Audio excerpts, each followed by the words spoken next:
Es que está reflejado de perdón.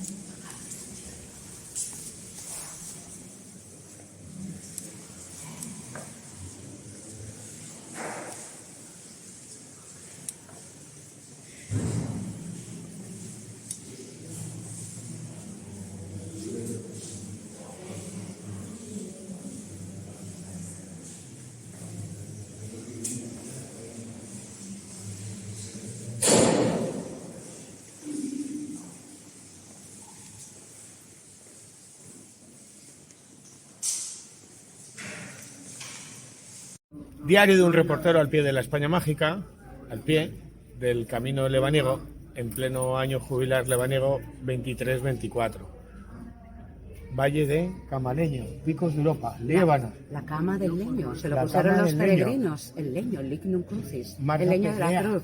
Marga Pereda peleando. Marga Pereda Pereda, pelea. Pereda pelea. En el monasterio, sí, mucho gusto. Ella Un es la- saludo para todos. Estáis invitados a venir en año jubilar. Somos miles y miles diariamente. Ella es la responsable de la Oficina de Atención e Información del Peregrino. Bueno, ella es la responsable de poner un montón de orden cuando viene toda esta gente y venga a venir gente y venga a venir gente. Y ella es la que os firmará la levanega. Luego os contamos qué es la levanega a todos los que seáis crucenos, es decir, los caminantes peregrinos que hacen el camino lebaniego, sea desde Santander hasta aquí, el monasterio de Santo Toribio, o desde San Vicente de la Barquera a Santo Toribio de Lébana. Pero además de ser eso, sabe de historia, sabe de secretos, sabe de leyendas. Monasterio de Santo Toribio de Lébana. Marga, ¿qué podemos contar?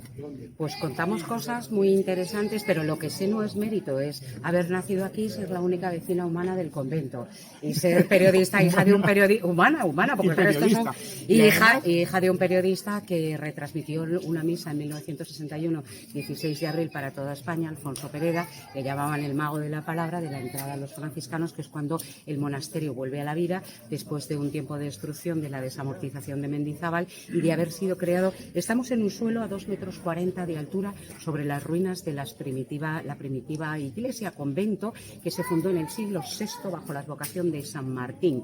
O sea que puede ser tranquilamente el monacato más antiguo de la cristiandad Estamos en hispánica. el monasterio más antiguo de toda España. De la cristiandad hispánica, uno de los más antiguos, pero no tenemos referencia de otros fundados de esta característica en el siglo VI. En titulares, territorio de eremitas que se van juntando y se juntan en comunidades, en cenobios. Turien es el primer monje. ¿Y qué cuenta la leyenda? ¿Cómo fundó ese primer monasterio? Bueno, pues Liébana fue un atractivo durante la Alta Edad Media para todos los monjes que venían a crear pequeñas comunidades de oración por la sencilla razón de la protección de las montañas y de la riqueza de la tierra. Tenemos leña, tenemos caza, tenemos pesca, tenemos agua, un microclima húmedo mediterráneo que hace de una fertilidad extraordinaria. Entonces, con un huertecito las comunidades eran autónomas. Se pusieron además hasta un total de 20. Esta, junto con Santa María la Real de Piasca, consiguió ser de las más importantes, y una cosa curiosa es que hubo numerosas congregaciones, pequeñas entidades monásticas dúplices de monjas y monjes. Coexistían, pero no convivían. Teníamos dos mujeres extraordinarias dirigiendo, bueno, la abadesa Ailo de la Santa María la Real de Piasca, que está a 12 kilómetros de aquí, y aquí en la Puerta del Perdón tenemos reflejada a Nonita. Sabemos muy poquito, nobles enviudadas que aportaban sus huertos, sus fincas, sus dineros a un convento, y entonces the money has the power. El monedero ejercía el poderío. El monasterio alcanza, y se pone, por decirlo, un esplendor. Bueno, se alcanza una notoriedad internacional, el prime time. El monasterio abre titulares en el siglo VIII, en la vieja torre del escritorio, aunque no le echamos cuenta porque está arreglada por fuera, pero está ahí. Es aquella de... Es esa torre que tenemos ahí, esta torre que tenemos ahí. El escritorio en donde un tipo indomable, monje político y escritor, Beato de Liébana, además de pelearse con el obispo de Toledo, Colipando, por la teoría del adopcionismo, defender las herejías, tenía obsesión con que la profecía del Apocalipsis se iba a cumplir en el siglo IX. Y entonces, como el Apocalipsis no hay quien lo entienda, dijo: yo tengo que escribir un libro que para comentar el Apocalipsis y que los cristianos sepan que viene la gran batalla entre el bien y el mal y el final de los tiempos, y no mueran en pecado y vayan al infierno. Con lo cual no existía el papel. O sea, y él quería lo más parecido al futuro papel que te harían llegar, porque los códices se hacían en pergamino, que era piel de animal, y la piel más parecida al futuro papel era la conocida como badana, que es piel de corderito recién nacido. Corderito, una página. El libro tuvo 200. 30 páginas. No, pues 200. 200. Si los compañeros suyos de la abadía no le pasaron, fue porque el libro salió inmediatamente a ser copiado en los mejores escritorios, porque a alguien se le ocurrió con muy buen criterio que la gente no sabía leer. Luego bajaré a Apotes, donde hay una exposición dedicada a los beatos, y contaremos más detalles. Primer libro con dibujitos. Siglo VIII. Años 776. Que hace el mayor copy-paste de la historia. A ver, él inventa la escritura ilustrada y el primer libro con ilustraciones escrito en el año 776 de todo Occidente se escribe aquí, en Santo Toribio de Liébana, en pleno siglo VIII, aquí, en este lugar perdido entre las montañas, y salió ¡fin!, a ser copiado, y llegaba la obra y entonces decían, la obra maestra de Beatus en Liébana, Beatus en Liébana, Liébana, así que eso hilvana directamente con la llegada de la reliquia del trozo de la cruz y los huesos de Toribio. Que llega... Estamos hablando del siglo X, siglo XI, se sabe, Hay, 8, 9, a ver, no tenemos... ¿cuándo? Porque hay un misterio ahí, no se sabe... Porque no tenemos, se ha perdido muchísimo cartulario de información, no tenemos ningún papel donde dicen, salieron del Salvador en Oviedo esta fecha y llegan a Santo Toribio. Ellos salen de Astorga huyendo por la presión musulmana y llegan al Salvador en Oviedo. Allí permanecen durante un tiempo, pero la presión musulmana y la reconquista era imparable. Y entonces hay un antes y un después donde la reliquia llega aquí. En realidad sabemos que está aquí los huesos de Santo Toribio, el de Astorga, el que trae la reliquia de Jerusalén, que no tiene nada que ver con Toribio de Palencia, el monje que funda este monasterio en el siglo VI. Toribio de Astorga, Toribio de Palencia. Siglo V, siglo VI. Bueno, sabemos que está aquí por los peregrinos, porque los peregrinos desde Carrión de los Condes empezaron a contar una... ¿Dónde vas? Voy a Santoribius, voy a ver a Santoribius, voy a la cama del leño, ¿qué cama del leño? Este valle se llamaba Valle de Baró, y los peregrinos, de llamarle la cama del leño, lignum, leño, en latín, lignum crucis, le cambió el nombre, y le cambió el nombre al convento. Había nacido bajo la advocación de San Martín, conocido como San Martín de Turieno por un puebluco de aquí abajo, pero voy a Santoribius, a Liébana, Santoribius, y se construyó esta iglesia desde el siglo XIII, y dice, sobre las ruinas de la del siglo VI, y otra prerrománica que se tira del siglo IX, y dice los cartularios, para albergar las cantidades ingentes de peregrinos que vienen por aquí, y para proteger. La explicación de por qué es el trozo más grande de la cruz de Cristo que se conserva en el mundo es muy sencilla, y es que los benedictinos, que son la orden religiosa que más siglos han estado aquí, para proteger la madera, vieron que una forma muy útil era coger un relicario hueco procesional, que es la crucezota grande que brilla, que se ve, que la veis que está ahí, la abrieron como un bocadillo y cogieron toda la madera y colocaron dentro y la rellenaron en forma de cruz.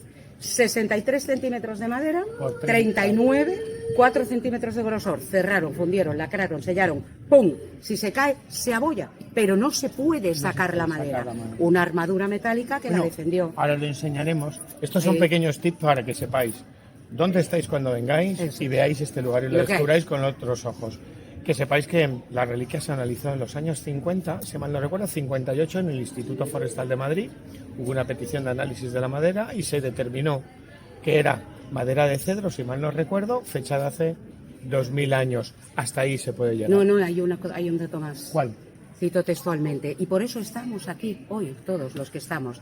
Habiéndose hallado entre las rendijas de la madera restos de minerales y de polen, hizose traer una muestra del suelo conocido como el lugar La Calavera, junto a la ciudad de Jerusalén, existiendo una identidad entre ambas del 98%. Sí, eso es ser hija del señor que ayudó a eso. Bueno, eso es la vecina humana. Eso es tener el privilegio, Marga, de tenerte como amiga, como compañera y aprender de gente que sabe muchísimo y con una pasión en titulares, porque sé que vas a tener que atender a más gente. Templo, tenemos dos portadas. La ¿Puerta del que Perdón? tenéis ahí es la Puerta del Perdón, la Puerta Santa, que solamente se abre en años jubilares como el que estamos, es decir, desde el pasado 16 de abril hasta el próximo 16 de abril, y la puerta que está abierta todo el día. la todo puerta el de la año. iglesia. Entramos y me haces unos tips de qué es lo que tienen que ver, porque esto es un vídeo para que vengan, no es un vídeo allá. documental. Vamos allá. Pues lo primero vamos a aprovechar que la Puerta del Perdón está abierta en pleno año jubilar, cuando el 16 de abril cae en Santo Toribio, y como ves tenemos dos carteles a los lados de la puerta. Sí. El de la derecha es la oración que se hace ante la Puerta del Perdón. Entrar por la Puerta del Perdón es un acto simbólico, es para ganar la indulgencia plenaria. Roma tiene 3 puertas santas por las que entrar Nace también. el rito de la Puerta Santa, incluso el de Es- Compostela, nace de Roma. Claro, es como al pasar por una puerta, al atravesar un umbral, atrás dejas lo que quieres dejar, tus pecados, tus arrepentimientos, y entras a una nueva vida, a una nueva estancia, entras a un nuevo renacer, si es que quieres, a nivel espiritual, que de eso se trata la indulgencia plenaria. Pedir perdón o ser perdonado. ¿Qué hace y el falta don- para las indulgencias? Rezar el Padre Nuestro, Rezar. el credo, una oración por el Por el Papa, Papa y luego- confesión, comunión el mismo día, O o, 15 en una días fecha antes. próxima, 15 días antes o Sí, después. 15 días antes o después de haber venido Entramos a por la penitencia. Puerta Santa y Entramos para por la todos Puerta vosotros, Santa. atiende, no te preocupes. Sí, entramos por la Puerta Santa y quédate con esta puerta. Mirar. Y quédate con estas 15 figuras que son las personas ¿Cuántas que se hay? crearon. 15. Sí, entre ¿Dónde ellas- está la abadesa? Nonita, aquí, Ahí. aquí está Nonita, aquí está Toribio de Palencia, el que funda el monasterio, Vale. y aquí está Beato de Beato Líbana, de Líbana. con su inseparable Eterio. Eterio. No son los apóstoles, que es uno de los errores más grandes que ocurre aquí. Estas personas fundaron y crearon este monasterio San Martín del Turieno en los siglos 6, 7 y 8. Vamos a seguir, yo te sigo. Venga, tú me sigues. Bueno, templo de 3 naves con 3 ábsides, bóvedas de crucería. En uno de los ábsides está la tumba, madera del siglo XV de Líbana. Te sigo, Marga. Vamos a esperar un momento. Están en la capilla de un crucifijo, una cosita. Os voy enseñando mientras el templo. Templo de 3.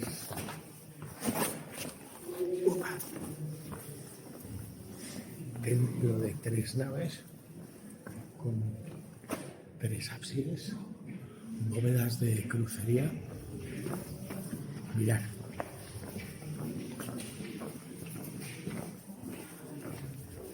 En uno de los ábsides vais a encontrar el sepulcro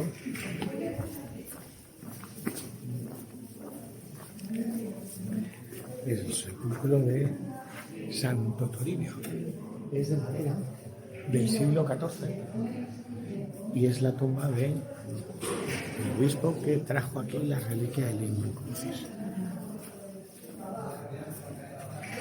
Voy a esperar un poco que salga Marga y ahora os cuento más. Que ha entrado en la capilla de la Santa Cruz, que tienen ahora liturgia, y os seguimos contando más cosas. Santo Toribio de Líbana, diálogo reportero al pie de la España mágica, del camino lebaniego.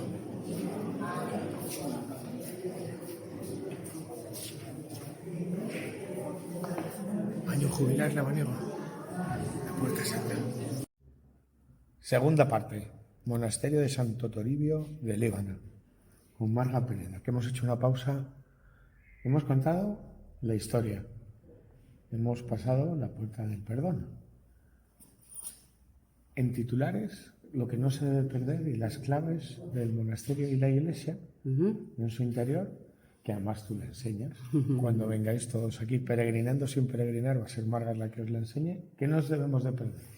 Bueno, empezamos del suelo al techo. En el suelo estamos a 2,40 metros, que ya el georradar certificó la información que teníamos de los viejos cartularios sobre las ruinas del primitivo monasterio de San Martín de Turieno, fundado en el siglo VI, y a 1,10 metros sobre las ruinas de la segunda iglesia de carácter prerrománico. O sea que está todo superpuesto. Bajo nuestros pies. Vale. Se tira esa iglesia para construir esta. Mirad, es tránsito del románico al gótico, es arte cisterciense, es del siglo XIII y dicen los cartularios que se construye para albergar las cantidades ingentes de peregrinos. Es una iglesia tremendamente grande para un lugar como este en ese momento en el tiempo. Y es la historia del minimalismo puro. Porque ¿Del minimalismo? ¿Por qué? El minimalismo prohíbe cualquier tipo de adorno para que los monjes no se distraigan en la oración. Por eso, Es no hay piedra. capiteles con detalles ni labrados. Algunos capiteles sí que tenemos que se han recuperado, capiteles sí que había pequeñitos, mira las caritas que quedan todavía por aquí encima de animales y de personas, pero la reconstrucción de los años 58, 60, pues ya dejó, por ejemplo, se ve muy bien la diferencia entre la piedra nueva de estas pilastras, la piedra vieja de aquellas bóvedas. ¿Hay marcas de cantero? Marcas de cantero aquí. Marcas de cantero, tenemos dos marcas en las dos puertas, tenemos dos marcas y tenemos curiosidades como aquellas ventanas bíferas de la torre del escritorio que ahora te contaré. Bueno, esta es Sabina, que es la sacristana del convento. Buenos días, Sabina. Buenos días. Sabina ya nos es- hemos visto, ¿eh? Sí, Sabina es ya parte- nos hemos ¡Ay, visto. madre, nos estamos viendo! Claro, Sabina. Sabina es en realidad la que verdaderamente cuida el templo y la iglesia. Tenemos marcas de cantero muy curiosas, como por ejemplo en esta columna, una crucecita, ¿la ves aquí? Sí. ¿La ves? La veis aquí, Aquí. en forma de cruz, y hay otra cruz grabada en la otra puerta, a ver si no me equivoco y la he perdido. Hay otra marca de cantero que estaba por aquí. Mírala, mira, casi no se ve, no se aprecia. Mira Otra el cruz relieve. ahí arriba. Mira, la veis aquí en relieve, casi una cruz patada. ¿La ves? Sí, La ahí ves arriba. aquí, ¿no? ¿Cómo Tin, tin. ¿Cómo le llamas eso? La cruz patada una cruz patada. sí, la que tiene remates en los ordes, que viene también de los tiempos de Tiene los dos, templarios. Sabina, tiene dos posibles identificaciones. Una, la cruz patada era de orden de caballería, posiblemente cruzados o templarios, que le da un poco de rollo. Cruzados o templarios. O templarios. A mí me gusta, me voy a quedar con la de los templarios, ¿sabes por qué? Porque en Astorga, el Lignum Crucis que hay, lo custodiaron los templarios. Y la Santa Cruz viene en Astorga. ¿Visteis esa, no? Sí. Esa. Todos eran guerreros y caballeros para defender La fe. Bueno, este es el coro. Hay que contar una cosa para la gente que haya leído Los Pilares de la Tierra Sí. y aquella historia fantástica del hijo de Tom Balder, el constructor, cuando le prende fuego, porque el techo todavía de estas bóvedas Os lo voy a enseñar así. el techo es de madera. El contratecho de encima de estas bóvedas, todo el tejado es de madera. Mirar el arco mozárabe y esa puerta, que es una de las joyas que hay aquí en la fachada, que pasa desapercibida. El Eso que hay no- en esa esquina de aquí. El que Mira, hay te en voy esa a esquina de girar. arriba, fíjate, Mira aquí, porque, mira aquí. porque Ahí. además tienes otro arquito mozárabe ahí Ahí abajo. arriba. ¿Lo veis ahí, justo encima de la cabeza de Marga? Eso es, ahí está, en la esquina. ¿Veis el arco mozárabe con una puerta? Y otro arquito mozárabe también aquí, donde pasa ahora María Jesús, que es otra puertecita de salida. Eso lo que nos indica era el exterior antes de construirse esta iglesia. Bueno, hay que recordar que yo siempre lo hago, Marga. Sí. Vente por acá. Vamos acá. Mirar, cuando visitéis Monasterio de Santo Toribio, este es el mejor plan. Sí. O cualquier otro templo, viajar con la imaginación. En la Edad Media no eran así. No había bancos, no había luz eléctrica, había velas. En los templos, en las catedrales había vida porque eran calles techadas. El oficio religioso solamente se hacía en el coro. Dentro de las grandes catedrales había ganado, trovadores, peregrinos, comerciantes, la gente pasaba. Y en monasterios, los monasterios eran ciudades. Tenemos la iglesia, pero luego tendrías las dependencias, el claustro, su cocina. Eso era una mini ciudad donde podían vivir, pues no sé, 200 y 300 monjes sí que se calcula que han estado en esta 200 abadía. y 300. Sí, sí, con su, en esta abadía. ahora pasaremos a la torre, que era el scriptorium. El más potente, uno de los más potentes en la Edad Media, más vertebra del Camino de Santiago, es el de Sahagún, que es la orden del Cluny, que tiene ahí su gran sede, y ahí llega a haber cerca de 2.500 monjes. Son dos monasterios, eso le quedan dos torres y un arco, pero cuando Es un momento vengáis, en la historia. verlo con los ojos De la historia. del tiempo que fue construido. Una duda de ignorante, tenemos la pila bautismal, Sí. ¿qué son esas dos capillas? Esas dos ventanas, no, están ahí puestas porque la reconstrucción de los años 60 son ventanas bífaras.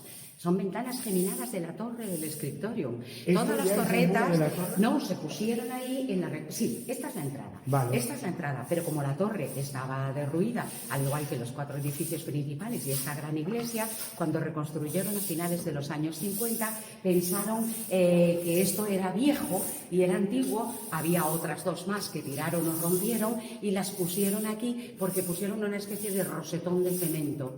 Claro, ya sabes tú, el Art Nouveau que sustituía en ese momento a todo lo histórico. Y son las típicas ventanas geminadas o bífaras que han estado siempre en las torres. Las hay bífaras y trífaras de 2 y 3 arcos, incluso de 4, pero que estaba en la vieja torre del escritorio, cuyo acceso es por aquí. Esta es la parte más viejita del monasterio. Otro arco cerrado, otra puerta que saldría, numerosas capillas en la reconstrucción que se hizo pues con desacierto histórico, pero con los únicos medios, fíjate, todos Que había en son- aquel momento. Pues hombre, poneros en una España de la posguerra, en este lugar, Ha pasado en muchos lugares. sin no luz y solamente sin aquí. carretera, con un burrito, un saco de cemento. Sí, porque además el puente de Potencia hace hasta en los años 40. Dice la tradición que porque el alcalde tenía minas, dice la tradición, y quería que pasaran los carruajes, porque en Bueno, Potes Pot- las cuestas eran así. Luego lo cuento. Me han dicho. Potes tiene 5 puentes, no son los Sí, de Madison, pero son los de gran- Potes. Potes puentes. ¿Hacia dónde vamos, Marga? Pues nos vamos a ir ¿No? al sepulcro de Toribio, Vale. o a la estatua yacente, que nos devuelve la imagen de ese tío tan valiente que en el siglo V se va de peregrino a Jerusalén. Esta talla tiene unas peculiaridades muy concretas. Una, que es del siglo XIV, la policromía está original y es de madera de olmo, que no es absolutamente... Vamos no a es- ponernos así. Mira, la madera de olmo no es habitual para las tallas. La policromía del manto es original. Obviamente le faltan las manitas, que serían de marfil, Sí. el báculo, la mitra, pero es una auténtica maravilla y una belleza. Y ahora enséñale a nuestros amigos un detalle de peregrinos, que es navajazos y cuchillazos por toda la talla para llevarse pedacitos, Trocitos, reliquias. pedacitos. Claro, que era muy habitual. Probablemente eso le podría haber pasado, no a la reliquia, que la robaran, por supuesto, pero sí que le pidieran pedacitos, astillitas, a cambio de diezmos. Y aquí un detalle muy relevante, que es este arco. El secreto, el arco secreto. Claro, que pinta este arco aquí. Bueno, pues esto es Una puerta. Es una bajada a la cripta. Esto, Por aquí se bajaba la claro, puerta. esto nos da la altura de los 2,40 metros ¿Qué falta? del escombro Vale. que está aquí encima. ¿Ves? Se han hecho.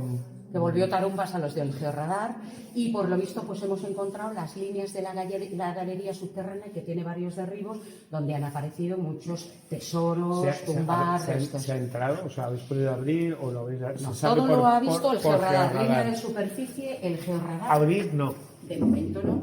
En los años 70 vinieron unos americanos de una universidad, intentaron picar aquí porque todos los datos nos daban los indicios de que los restos de Santo Toribio y las Estaban ahí. criptas estaban por aquí, estaban en esta galería, en esta diagonal. Se tocó toda esta pared, pero se removieron muchísimo los cimientos, como veis, es cemento Portland que se come la piedra. Se movieron mucho los cimientos y entonces se dejó. Ten en cuenta que llevamos siglo capa sobre capa sobre capa sobre capa. Entonces, y con unas reconstrucciones, pues... Se puede venir todo abajo, muy se puede hacer un sencillas. desaguisado. Ahora vamos a la gran joya de la corona, es la capilla del Lignum Crucis.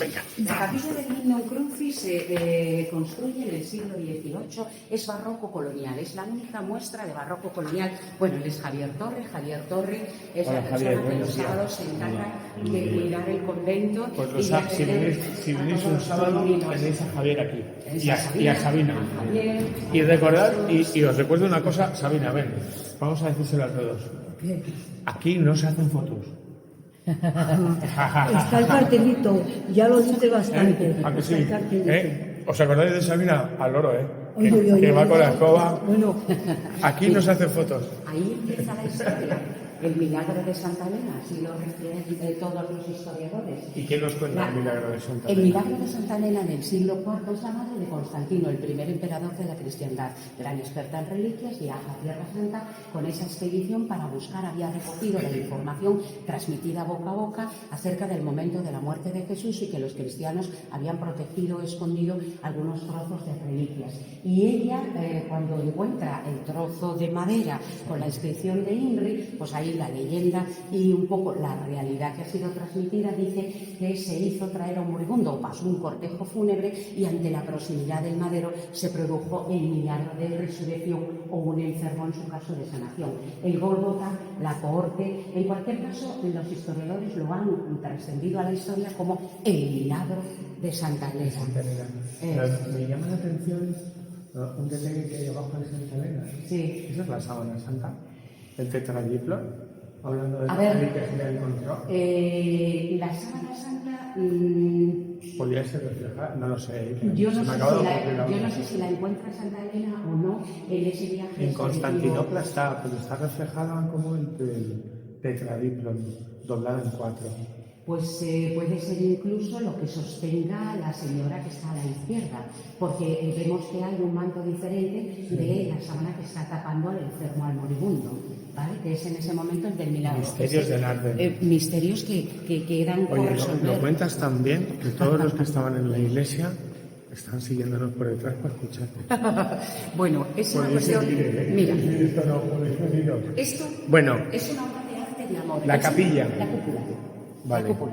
La cúpula, las pechinas de los evangelistas, escudos en la patria, padres de la Iglesia y todos los símbolos alusivos a la cruz. Gloriosa, admirable, esplendorosa, benedicta, es una maravilla. Y luego la corona de espinas, el clavo de la pasión, alusivos al momento pasional, al momento del tormento de Cristo. Y es un acto de amor, obra del arquitecto Fray Pedro, un monje benedictino del monasterio de Burgos de Cardeña, a instancias de ese señor que hay ahí. Esa estatua nos devuelve la imagen del señor de Otero y Cosío, y que la tienes ahí en ese cenotafio, ahí, justo detrás tuyo.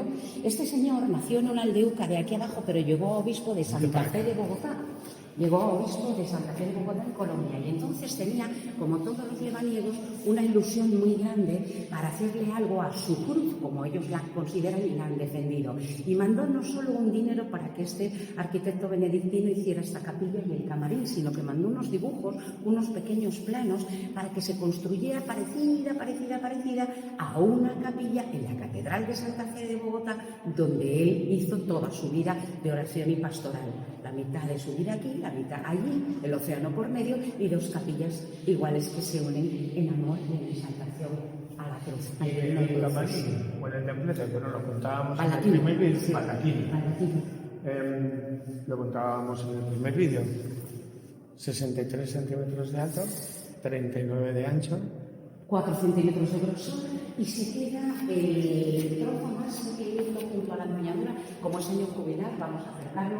Ya por el COVID no se toca ni se besa la reliquia, Porque pero antes sí todo se el mundo... venera. Vale. Durante cientos de años, miles de personas han venido de todos los lugares del mundo a tocarla y besarla.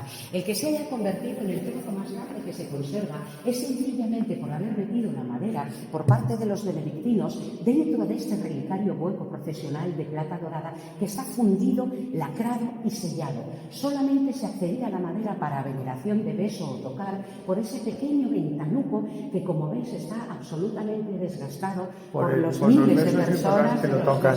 Pero de ahí la madera no se puede sacar, eso tiene una armadura metálica. Y si vamos girando el baldaquino, vais a ver cómo está fundida, lacrada y sellada. En los años 60 incluso tenía toda la plata dorada repujada por el frente y por detrás, pero en los años 60 el obispo mandó quitar la parte central y poner cristal precisamente para que la gente la viera. Pero es la armadura metálica fundida que tiene la reliquia, está absolutamente forrada, abrazada con el metal, y entonces fue relativamente fácil esconderla, protegerla, llevarla. Oye, una consulta. En otras ocasiones la he visto aquí. Sí, sí. La gran fotografía que ve todo el mundo. Sí, la ponemos aquí. Es aquí, ¿no? Es La ponemos aquí, la posamos aquí y toda la gente girando el baldaquino Hace- siempre la va viendo, antes se besaba y se tocaba y la va viendo, sí, en esta pequeña cajita que se hizo en la reconstrucción. Una de las peculiaridades en la guerra civil que este monasterio sufrió, estaba medio destruido desde la desamortización de Mendizábal y sufrió un ataque tremendo porque se convirtió en un cuartel de caballería, esa iglesia estaba entera en el suelo. Entonces estaban buscando la reliquia que los lebaniegos ya habían cogido y habían conseguido sacar de aquí y esconderla enterrándola en un pajar en Mogrovejo. Pero le pusieron dinamita porque desde el sepulcro de Santo Toribio hasta un poquito el pie de ese altar está la línea, la galería subterránea. Aquí estuvieron los restos de Santo Toribio y aquí es donde se han encontrado en profundidad todos esos tesoros. Pero alguien dijo, no, está escondida aquí debajo. Y entonces le pusieron dinamita, salió por los aires, está reconstruido entero, está reconstruido en el siglo XX, en los años 60, todas las figuritas, que es una preciosidad, es una casita de dorada para albergar esta reliquia. La fe y la devoción milenaria de todo un valle. De todo un valle defendiendo. Pero mira, una cosa muy curiosa que nos queda, todos los picotazos que veis de la piedra, todas las ménsulas, aquí hay esa ménsula y todos los picotazos, incluso la cara de San Marcos, que le falta la mitad, es de la metralla de la dinamita. ¡Pum! Salió por el aire y entonces cualquier día la mitad de la barba de San Marcos le cae a alguien, será un golpe santo y verá la luz. Yo Bueno, me río con perdón. No, Marga, ven aquí. con perdón y con amor. No vamos a Muchísimo contar amor. más porque lo que estás haciendo es la visita guiada. Y estos vídeos son para que todos los que vengan, peregrinando sin peregrinar, te escapas 3 días a Cantabria, mágica e infinita, te vienes al Valle de Líbano, disfrutas de Santo Toribio, de Potes, de los picos. Acabamos este vídeo, pero me podrías, porque tú eres la persona, ¿me podrías sellar mi credencial de peregrino y me cuentas ahora en la oficina qué es la lebaniega? La lebaniega, un honor y un placer a su servicio. Gracias a ti, Marga. Ahora más.